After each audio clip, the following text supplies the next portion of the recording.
Iran Iraq போரின் முடிவு. 1988 August 20ஆம் நாள் 8 ஆண்டுகால ஈரான் ஈராக் போர் முடிவுக்கு வந்தது. 1979ஆம் ஆண்டில் ஈரானில் நடந்த இஸ்லாமிய புரட்சி ஈராக்கின் அதிபர் சதாம் ஹுசைனுக்கு பெரும் கவலையை ஏற்படுத்தியது. ஈராக்கிலும் ஷியாக்களின் மக்கள் தொகை பெரும்பான்மையாக இருந்தது. ஆனால் சதாமின் பாத்திஸ்ட் ஆட்சி ஒரு அரேபிய தேசியவாத ஆட்சியாக இருந்தது. எனவே ஈரானிய புரட்சி ஈராக்கின் ஷியாக்களையும் கிளர்ச்சிக்கு தூண்டும் என்று சதாம் ஹுசைன் அஞ்சினார். மேலும் அரபுலகத்தின் தலைவராக தன்னை நிலைநிறுத்திக் கொள்ளவும் அவர் விரும்பினார்.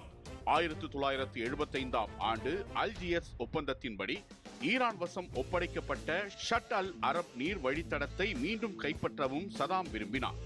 ஈரானிய புரட்சிக்கு பிந்தைய குழப்பமான நிலையை பயன்படுத்தி விரைவான வெற்றியை பெறலாம் என்ற நம்பிக்கையுடன் 1980 செப்டம்பர் 22 அன்று சதாம் ஈரானின் மீது படையெடுத்தார். ஆனால் சதாம் எதிர்பார்த்தபடி போர் விரைவான வெற்றியில் முடியவில்லை.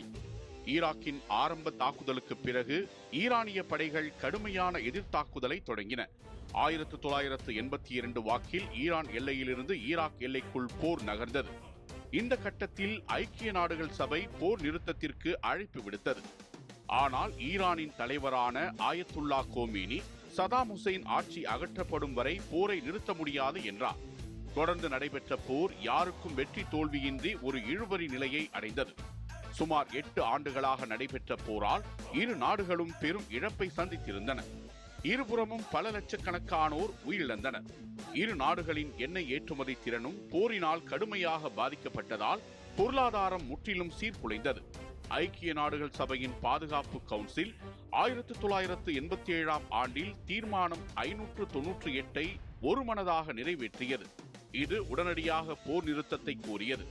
ஈரான் இதை ஏற்க மறுத்தது. இதையடுத்து பாரசீக வளைகுடாவில் ஈரானுக்கு எதிராக நேரடி ராணுவ நடவடிக்கைகளில் அமெரிக்கா ஈடுபட்டது. இது ஈரானுக்கு பெரும் நெருக்கடியை ஏற்படுத்தியது. இத்தகைய ராணுவ மற்றும் பொருளாதார நெருக்கடிகள், சர்வதேச அழுத்தம் ஆகியவற்றின் காரணமாக ஆயத்துல்லா கோமேனி இறுதியில் போர் நிறுத்தத்திற்கு ஒப்புக்கொண்டார். இது ஆகஸ்ட் 20, 1988 அன்று ஒரு அதிகாரப்பூர்வ போர் நிறுத்தத்திற்கு வழிவகுத்தது.